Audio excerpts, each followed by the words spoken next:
ส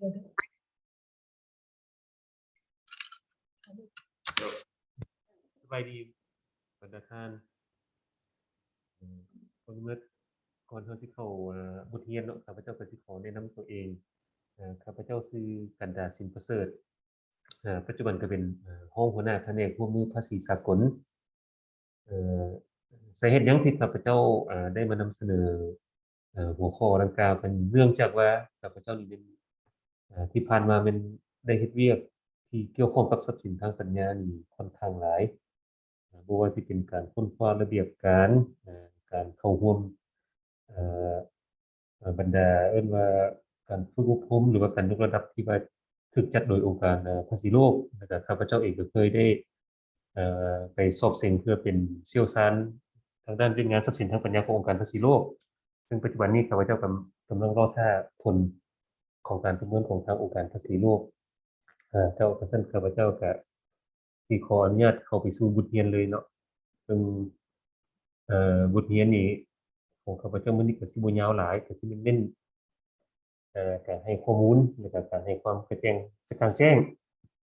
เกี่ยวกับทรัพย์สินทางปัญญาเพราะว่าหยังเอ่อ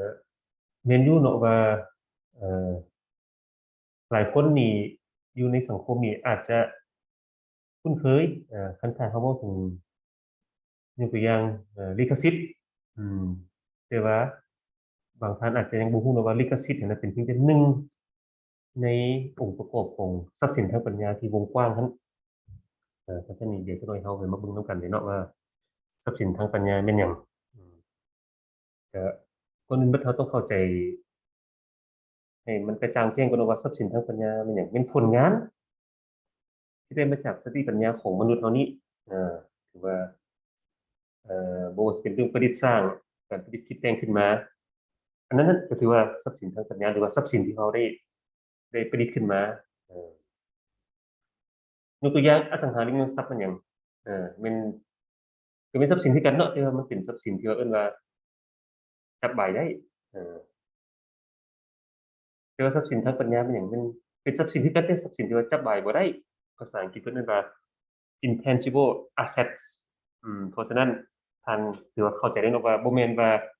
แตะบ่ายได้จังถือว่าเป็นทรัพย์สินแตะบ่ายบ่ได้ก็ถือว่าเป็นทรัพย์สินได้แต่ว่าสิ่งที่ว่าแตะบ่ายบ่ได้มันจะเอิ้นว่าทรัพย์สินทางปัญญาเนาะซึ่งอยู่ในสปปลาวเฮานี่ก็ก็สิคล้ายๆคือหลายประเทศในโลกก็สิได้มีการแบ่งประเภทของทรัพย์สินทางปัญญาออกมาเป็นประเภทแต่ละประเภทย่อยคือกันยกตัวอย่างสิทธิบัตรแบบอุตสาหกรรมเครื่องหมายการค้าผังวงจร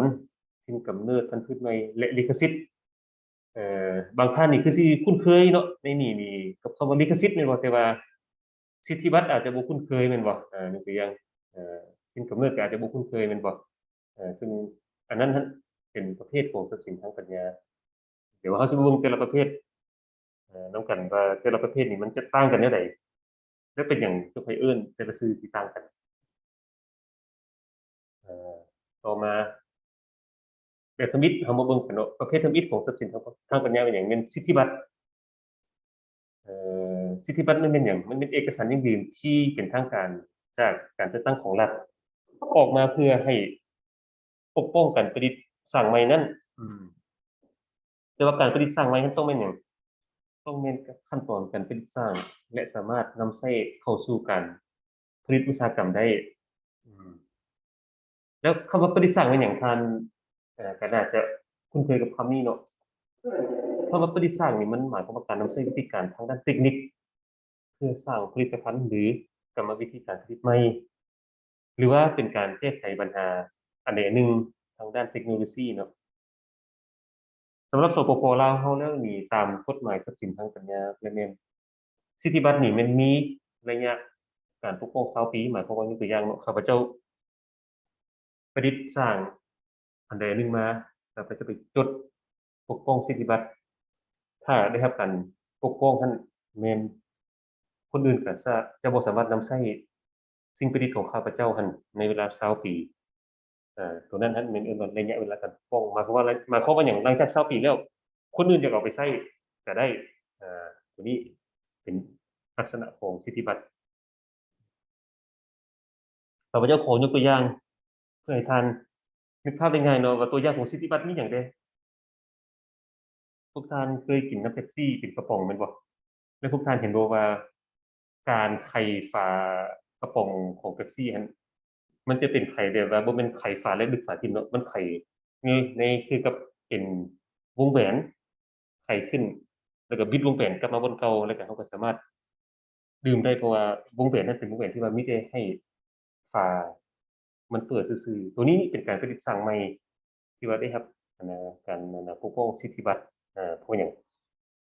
มันเป็นถือว่ามันเป็นวิธีการเปิดกระป๋องแบบใหม่ที่ว่าบ่เคยมีไผคิดค้นมาก่อนหรือว่าตัวอย่างต่อไปเนาะนั่นเป็นหยังแม่นเว้าถึงเรื่องเทคโนโลยีสำหรับสัมผัสหน้าจอสมัยตะกี้เนาะแม่นเราใช้ปุ่มกดแม่นบ่แล้วหลังจากนั้นมีการพัฒนาแล้วเจ้าของสิทธิบัตรนี้ได้คิดค้นวิธีเอิ้นว่ากดปุ่มโดยสัมผัสหน้าจออันนี้ถือว่าเป็นการประดิษฐ์ใหม่ก็ได้ถูกปกป้องภายใต้สิทธิบัตรหรือลายนิ้วมือคือกันเทคโนโลยีที่ว่าสแกนลายนิ้วมือตัวนี้ก็ถือว่าเป็นเทคโนโลยีใหม่สิ่งประดิษฐ์ใหม่ที่ว่าได้รับการปกป้องสิทธิบัตรสำหรับผู้ที่ว่ามีการประดิษฐ์สร้างเพราะอย่างมันเป็นเอิ้นว่าเทคโนโลยีใหม่หรือว่าการประดิษฐ์สร้างใหม่ถือว่าเรามาเบิ่งแบบอุตสาหกรรมนำกันเป็นประเภทที่สองของทรัพย์สินทางปัญญาเนาะตัวแบบอุตสาหกรรมนี้ข้าพเจ้าคิดว่าท่านนี่น่าจะมีความคุ้นเคยแบบอุตสาหกรรมมันแม่นรูปแบบหรือรูปภาพ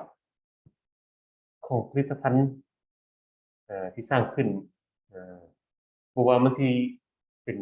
รูปร่างแบบใดลวดลายแบบใดมีเส้นจั่งใดสีสันและอื่นๆตัวนี้นี่มันให้ท่านเข้าใจง่ายว่ามันเป็นลักษณะภายนอกของผลิตภัณฑ์เป็นแบบที่เป็นเอกลักษณ์พอที่จะได้รับการปกป้องอันนั้นเป็นเรื่องแบบอุตสาหกรรมยกตัวอย่างข้าพเจ้าออกแบบผลิตภัณฑ์อันใดอันหนึ่งมาเนาะยกตัวอย่างคืออันนี้เป็นฟองหรือว่าเอิ้นว่าตุกน้ำร้อนมันมีสีเอกลักษณ์ลวดลายแบบเอกลักษณ์คันถ้าว่าข้าพเจ้าเอาไปยื่นขอปกป้องคันถ้าว่าได้ผ่านผลิตภัณฑ์นี้แบบนี้แม่นได้รับการปกป้อง15ปีมาเบิ่งตัวอย่างเนาะว่าแบบอุตสาหกรรมมีหยังแด่คือท่านเห็นอยู่ในภาพยกตัวอย่างเอ่อ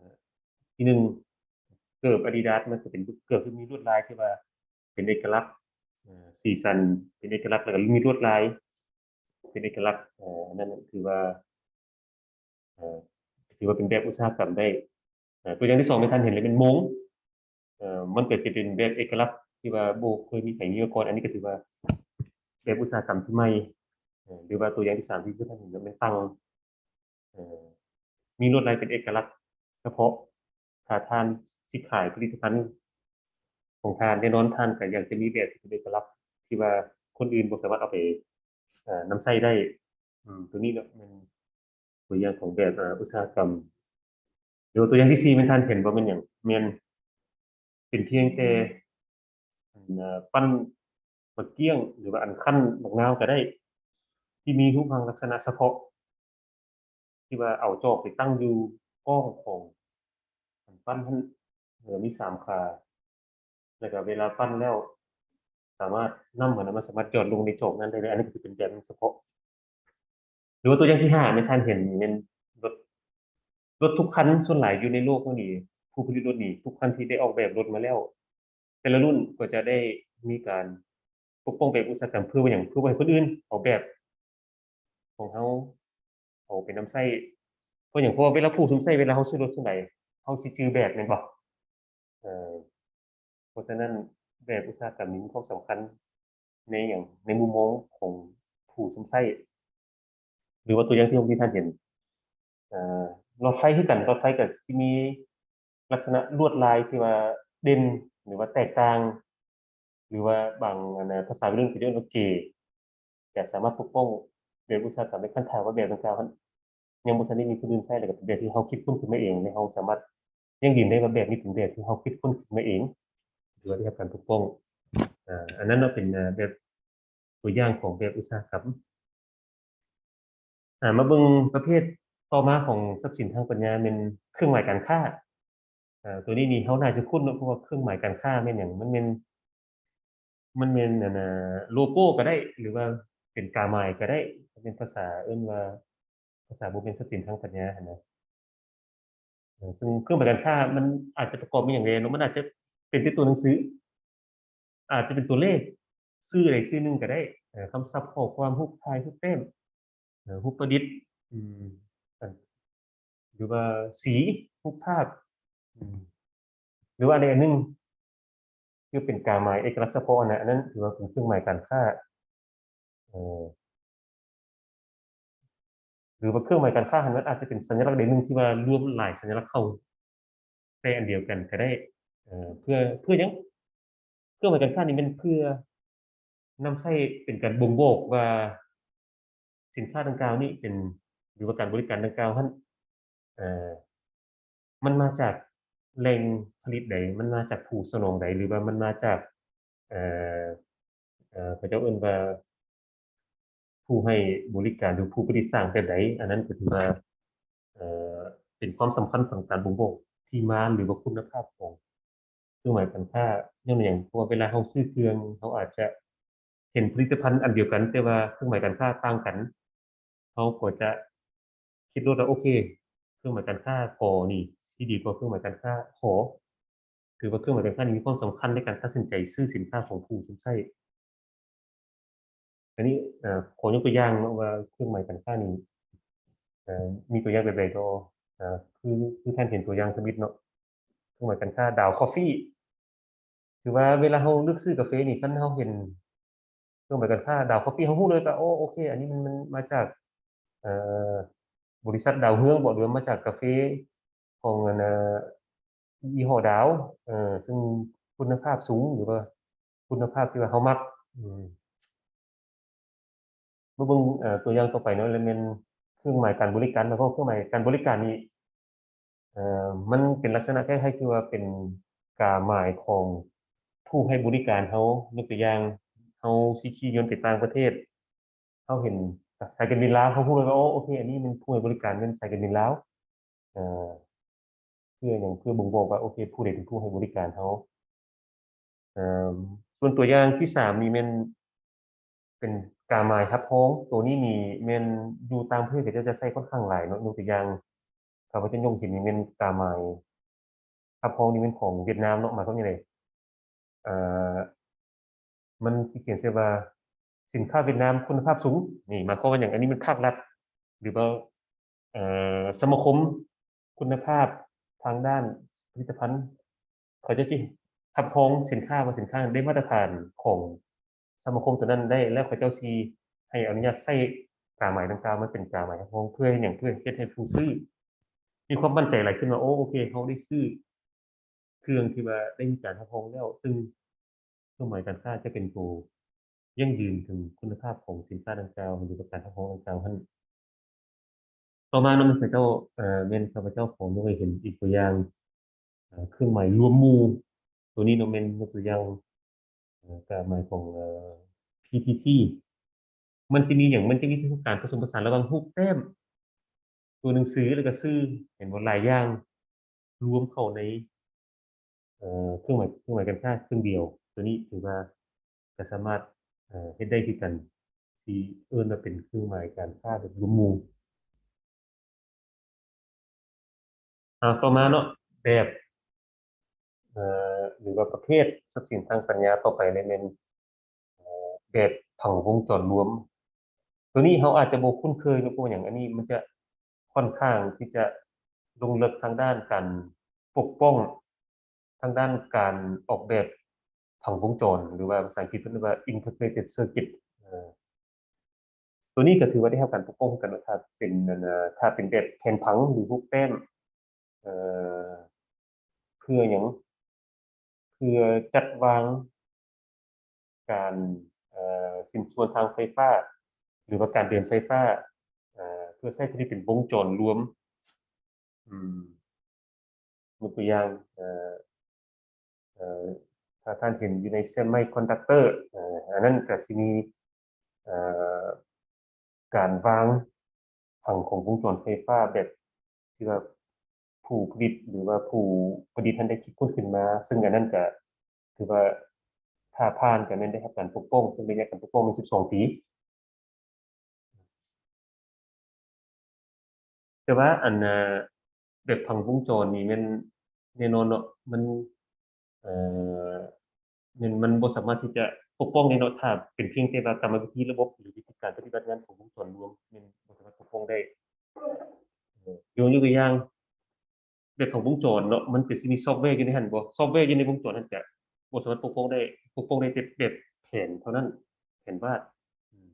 อันนี้มาเบิ่งตัวอย่างเนาะว่าอันนี้แบบแผนวงจรที่ได้รับการปกป้องมันเป็นหยังอันนี้มันเอ่อ คือทางอาจจะ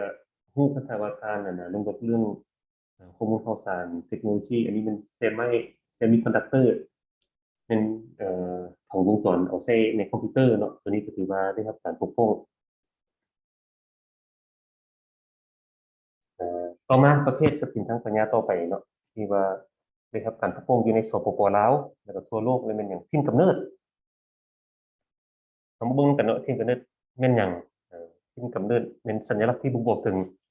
ที่มาของสินค้าจากดินแดนจากเขตหรือว่าท้องถิ่นของประเทศใดหนึ่ง ซึ่งเป็นสิ่งสำคัญพาให้สินค้ามีคุณภาพ มีชื่อเสียง มีคุณลักษณะอื่นๆที่ติดพันกับภูมิศาสตร์ตัวนี้เมนค่อนข้างที่จะพิเศษหมายความว่าคันถ้าว่าได้รับการปกป้องภายใต้ถิ่นกำเนิดแล้วเมนอย่างเมนอายุการปกป้องนะเมนบ่มีกำหนดเมนตลอดไปเลย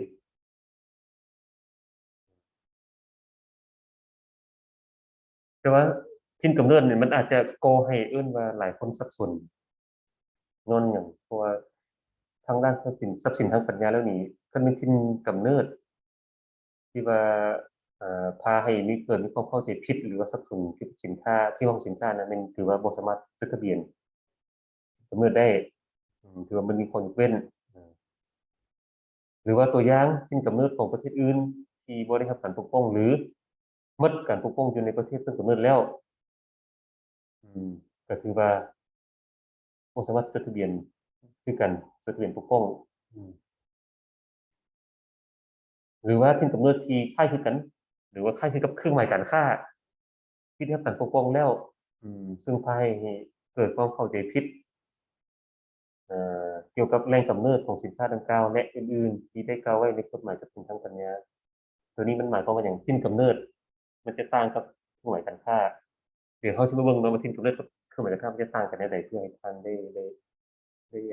เห็นภาพยกตัวอย่างของการหมายที่นกำเนิดตัวอย่างที่หนึ่งแมนอยู่ในสปปลาวเขานี่ก็มีกันที่นกำเนิดอยู่ในสปปลาวภาษาอังกฤษเรียกว่าลาว GI หรือว่าลาว Geographical Indication หมายความว่ายังไงหมายความต้องเป็นสินค้าที่แบบผ่านมาตรฐานผ่านกระบวนการพิจารณาของเอ่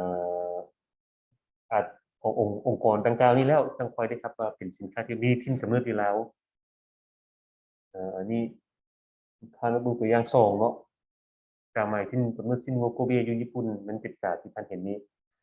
มันบ่แม่นว่าเขาเอาวัวมาแต่เมืองโกเบแล้วมันสิกลายเป็นชินโงโกเบเลยบ่แม่น วัวโกเวหมายความว่ามันต้องมีมาตรฐานเฉพาะของพระเจ้าที่ว่าสมาคมได้ยั่งยืนให้แล้วผ่านการยั่งยืนดังกล่าวนั้นเนี่ยก็ได้ใช้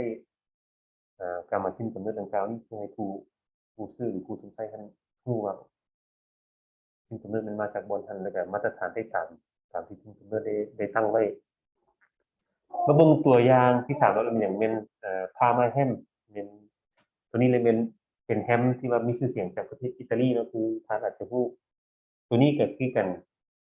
โมเมนต์ว่าแฮมที่มาจากเมืองพาร์มาหรืออิตาลีเนี่ยมันสิได้ถือว่าเป็นพาร์มาแฮมบ่ได้มันต้องเป็นผ่านการตีราคาแล้วก็ได้มาตรฐานมันก็ได้คุณค่าของพาร์มาแฮมข้าพเจ้าสิยกตัวอย่างเนาะแบบผลิตภัณฑ์แบบนี้ที่ว่าได้ผ่านการ ขับร้องให้ได้รับการปกป้องด้วยถิ่นกำเนิดนี่อย่างเด่นยกตัวอย่างอยู่แล้วนี่ซาปักซองถือว่าได้ครับเอ่อให้เป็นว่าเป็นผลิตภัณฑ์ที่มีถิ่นกำเนิดอยู่สปปลาวบ่ว่าจะเป็นคุณภาพของซาปักซองบ่ว่าสิเป็นรสชาติอีหยังต่างๆท่านถือว่าพระเจ้าสิมีมาตรฐานเฉพาะที่ว่าต้องผ่านเงื่อนไขในการบันทึกไว้ได้ครับการยั่งยืนมาเป็นถิ่นกำเนิดของเราหรือว่า GI ของเราตัวอย่างสองข้าวไก่น้อยบ่แม่นว่าเขาเอาข้าวไก่น้อยมาแต่บนอื่นมาแต่ไทยมาแต่เวียดก็ถือว่าเป็นถิ่นกำเนิดของเราบ่ได้ข้าวไก่น้อยนี่ทำตามที่ข้าพเจ้าที่ได้ยินมีแต่หัวพันธุ์บวกกับเสียงขวางนี้คือว่าทั้งคุณภาพทั้งกรรมวิธีการผลิตนี่มันผ่านมาตรฐานจนได้ครับการยั่งยืนมาเป็นถิ่นกำเนิดของสปปลาวตัวนี้มาเบิ่งประเภทต่อไปของทรัพย์สินทางปัญญาและแม่นพันธุ์พืชใหม่ ถือว่าพันธุ์พืชใหม่แม่นหยังมันเป็นกลุ่มของพืชที่มีลักษณะทางพฤกษศาสตร์อย่างเดียวกันแต่ยังบ่ทันได้รู้จักกันทั่วไปซึ่งสามารถกำหนดคุณลักษณะต่างๆที่เป็นผลมาจากประเภทพันธุกรรมใดหนึ่งหรือหลายประเภทพันธุกรรมร่วมกันที่ว่าเฮ็ดให้มีความแตกต่างจากกลุ่มอื่นในพืชชนิดเดียวกันอย่างน้อยต้องมีคุณลักษณะที่ว่าต่างจากชนิดเดียวกันที่มีความสม่ำเสมอมีความคงตัวเอ่อและมีความว่าลักษณะแบบสม่ำเสมอในเวลาเอาไปขยายพันธุ์นั้นตัวนี้เว้าง่ายๆเลยแม่นผู้ใดประดิษฐ์พันธุ์พืชใหม่ขึ้นมาตัวนั้นแหละแม่นสามารถได้รับการปกป้องทางด้านทรัพย์สินทางปัญญาคันถ้าว่าเป็นสิ่งประดิษฐ์ใหม่ที่ว่าบ่เคยมีใครประดิษฐ์มาก่อนแนวพันธุ์พืชตัวนั้นท่านยกตัวอย่างตัวอย่างที่หนึ่งเนาะจะเป็นตัวนี้นี่ก็เอิ้นว่าภาษาอังกฤษมันเอิ้นว่ามากบลูเบอร์รี่บ่หรือว่าแบล็คเบอร์รี่อย่างที่จังคือว่ามันเป็นเอ่ชนิดใหม่แม่นอยู่ว่าแนวพันธุ์ตัวนี้นี่แม่นเขาเจ้าอาจจะเอาแนวพันธุ์ตัวที่เคยมีทั่วไปนั้นมาผสมแล้วก็ออกมาเฮ็ดให้มันมีรูปพรรณลักษณะหรือรสชาติที่ว่าต่างเก่าหรือว่าตัวอย่างสองเนาะแม่นคือท่านเห็นอยู่เนาะแม่นภาษาอังกฤษเอิ้นว่า malt ที่ว่ามีสีเฉพาะมีกลิ่นหรือว่ามีขนาดเฉพาะของมันที่ว่าเอิ้นว่าเป็นแนวพันธุ์ใหม่ หรือว่าตัวอย่างที่สามเลยเป็นหญ้าแบบใหม่คือว่าได้ครับการการปกป้องว่าเป็นแนวพันธุ์พืชใหม่ซึ่งเห็นบอกผู้ผลิตก็ได้โชว์ให้เห็นว่าเป็นใบยั่งยืนแนวพันธุ์พืชใหม่ของประเทศญี่ปุ่นหรือว่าตัวอย่างที่สี่มันท่านเห็นก็คือมากสตรอเบอรี่ที่ว่าเป็นแนวพันธุ์ใหม่ที่ว่าอย่างจะต้องมีขนาดลูกที่ว่าค่อนข้างที่จะสม่ำเสมอมีรสชาติเฉพาะมีสีเฉพาะเอ่อที่ได้รับการปกป้อง ตัวนี้เป็นตัวที่ว่า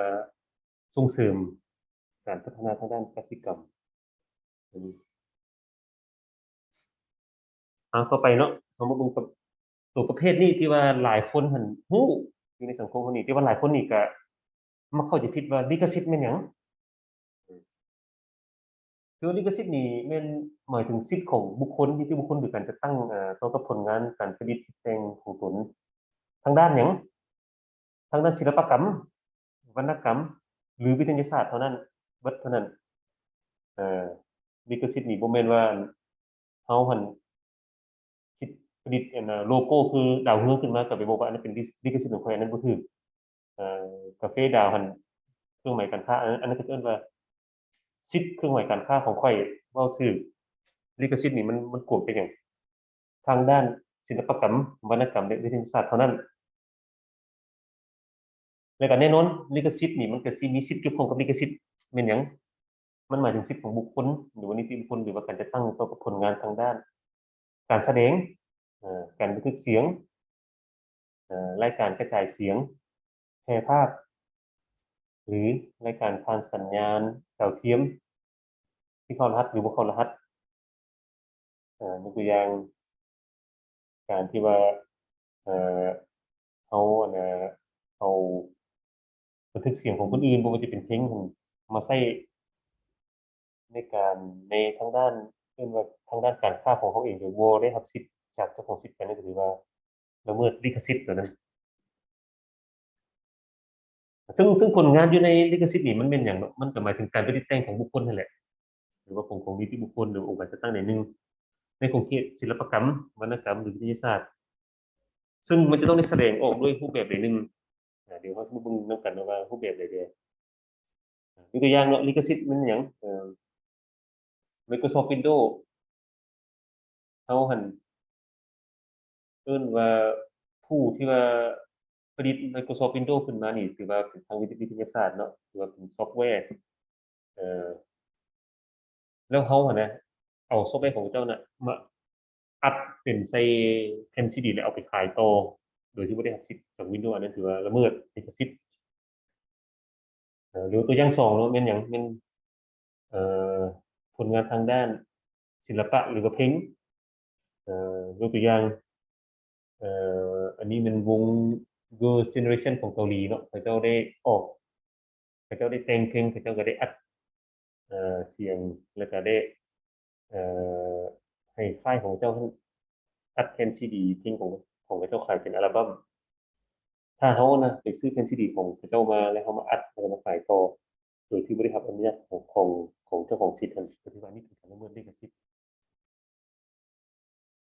หรือว่าตัวอย่างที่สามในการเห็นหมายความว่ารูปแต้มโบจะเป็นรูปแต้มที่เป็นตัวการ์ตูนหรือรูปแต้มใดหนึ่งเขาแต้มมือใดนี่มันเขาที่ว่าบ่ได้ copy จากผู้ใดมานะอันนั้นน่ะถือว่าเป็นผลงานของเขาเนาะแต่ว่าถ้าเขานะแต้มรูปโดยที่ไป copy รูปของคนอื่นนะอันนั้นน่ะถือว่าเป็นการละเมิดลิขสิทธิ์ถ้าบ่ได้ครับการอนุญาตจากผู้ผลิตหรือว่าเจ้าของสิทธิ์ดังกล่าวนั้นยกตัวอย่างคืออย่างที่สี่คือการเห็นเนาะอันนี้มันรูปกันดั้มเนาะกันดั้มมันเป็นการแสดงออกทางด้านอย่างการแสดงออกอยู่ในหนังการ์ตูนซึ่งหนังการ์ตูน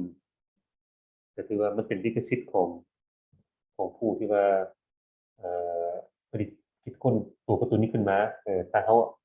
เอากันดั้มไปเฮ็ดในทางอื่นบ่ว่าสิเป็นทางพิมพ์ใส่เสื้อเพื่อเอาไปขายโดยที่บ่ได้รับอนุญาตจากเจ้าของลิขสิทธิ์ตัวนั้นก็ถือว่าเป็นการละเมิดลิขสิทธิ์คือท่านอาจจะเคยเห็นเนาะเอารูปแนวคิตตี้พิมพ์ใส่เสื้อเอาไปขายบ่หรือว่าเอารูปสไปเดอร์แมนพิมพ์ใส่เสื้อเอาไปขายโดยที่ว่าบ่ได้รับสิทธิ์จากผู้จากเจ้าของสิทธิ์อันนั้นน่ะถือว่าเป็นการละเมิดลิขสิทธิ์ คือว่าหวังว่าท่านสิเข้าใจกระจ่างแจ้งแน่นอนว่าลิขสิทธิ์มันกวมแต่ทางด้านศิลปะเท่านั้นเครื่องหมายการค้าก็เป็นเครื่องหมายการค้าบ่แม่นว่าเอ่อเอ่อยกตัวอย่างอันกระเป๋าปลอมแปลงเครื่องหมายการค้ายี่ห้อตัวอย่าง Louis Vuitton อันนั้นเป็นการละเมิดเครื่องหมายการค้าแล้วบ่แม่นละเมิดลิขสิทธิ์วันนี้ทางด้านเจ้าหน้าที่ภาษีเฮาบัดนี้นะเขาสมบัติมีเรื่องว่ามีหน้าที่ในการปกป้องทรัพย์สินทางปัญญาเอ่อตามด้านชายแดนตัวนี้นี่โมเมนต์ในประเทศเราทั่วโลกก็ต้องได้ปกป้องทรัพย์สินทางปัญญาอยู่ตามด้านชายแดนที่กันซึ่งก็เป็นหน้าที่ของเจ้าหน้าที่ภาษีซึ่งอยู่ในกฎหมายภาษีก็ได้ระบุกันว่าอยู่ในเอ่อมาตราภาษีกร60เน้นเฉพาะถึงเฉพาะมาตรการปกป้องทรัพย์สินทางปัญญาของเจ้าหน้าที่ภาษีและท่านผู้บอกว่า การละเมิดทรัพย์สินทางปัญญาหั้นนะตามกฎหมายภาษีแล้วนี่มาตรา144ของกฎหมายภาษีนี่แม่นการกระทำผิดสถานหนักระดับที่สองถือว่าเป็นการกระทำผิดทางอาญาจะต้องได้ถ้าหมายความว่าจะไหนหมายความว่าถ้าเขาตรวจเห็นมีการนำเข้าสินค้าปลอมแปลงละเมิดทรัพย์สินทางปัญญาอันนั้นท่านถือว่าเป็นการกระทำผิดทางด้านคดีอาญาซึ่งจะต้องได้ถูกดำเนินและลงโทษตามประมวลกฎหมายอาญาที่กฎหมายอื่นที่เกี่ยวข้อง นนในดังกล่าวนี้เป็นเจ้าหน้าที่ภาษีอันนี้มันมีเอ่เกิดว่ามีหน้าที่ที่ค่อนข้างสำคัญในการปกป้องทรัพย์สินทางปัญญาและก็ตัวนี้มันข้าพเจ้าก็ขึ้นมาเป็นเว่าถึงเรื่องกฎหมายทรัพย์สินทางปัญญานี่ก็มีบางมาตราอยู่ที่ท่านเกี่ยวข้องกับเรื่องงานปกป้อง อยู่ที่ด่านชายแดนอืมแต่ซึ่งปัจจุบันนี้เนาะแม่นเฮานี่มี2นิติกรรมร่วมกฎหมายที่เฮามันอิงตามเพื่อป้องเสถียรทางปัญญาตามด่านชายแดนแล้วก็แม่นหนึ่งบทแนะนำของกระทรวงการเงินเลขที่1970แต่เป็นคำแนะนำของกรมภาษีเลขที่1796ตัวนี้มันส่วนใหญ่จะเว้าถึงว่าขั้นตอนการยื่นคำร้องขอปกป้องเฮ็ดจั่งใดแล้วเวลาการปกป้องเฮ็ดจั่งใดเวลาการกวดกายเฮ็ดจั่งใดตัวนี้ ซึ่งปัจจุบันนี้เนาะเลยเป็นเจ้าหน้าที่ภาษีเขานี่อยากให้ผู้ทานนี่เป็นคำนึงถึงแต่2ประเภททรัพย์สินทางปัญญาเท่านั้นที่จะต้องได้มีการปกป้องอยู่ตามร้านเสด็จประเภทอื่นเลยเป็นเอิ้นว่าเอ่อคือว่าบ่แม่นหน้าที่หลักของเขาของประเภทอย่างเป็นเครื่องหมายการค้าและลิขสิทธิ์หมายความว่าเครื่องหมายการค้าและลิขสิทธิ์นี่แม่นบ่แม่นว่าเขาอะสิปล่อยให้เข้าไปข้างในก่อนแล้วค่อยไปไกล่เกลี่ยกันอยู่ในบ่แม่นเครื่องหมายการค้าและลิขสิทธิ์นี่จะต้องได้มีการปกป้องการปราบปรามอยู่ตามด้านชายแดนเลย บ่ว่าสิเป็นสินค้านำเข้าส่งออกหรือผ่านแดนแม่นเจ้าหน้าที่ภาษีเฮานี่แม่นสามารถดำเนินการปกป้องได้หมดแล้วตัวนี้เป็นข้าพเจ้ายกให้เห็นอีกตัวหนึงถือว่าเป็นสิทธิอำนาจของ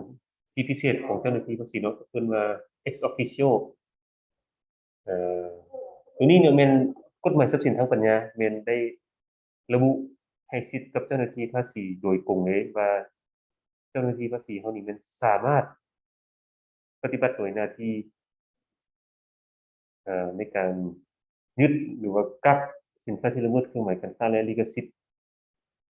โดยที่ว่าโบจำเป็นต้องมีการเรียกร้องของเจ้าของสิทธิ์หมายความว่าจะได้หมายความว่ายกตัวอย่างเขาเห็นสินค้าที่เรากำลังกดอยู่ในเขาหู้หรือว่าเขามีข้อสงสัยว่ามันเป็นสินค้าปลอมแปลง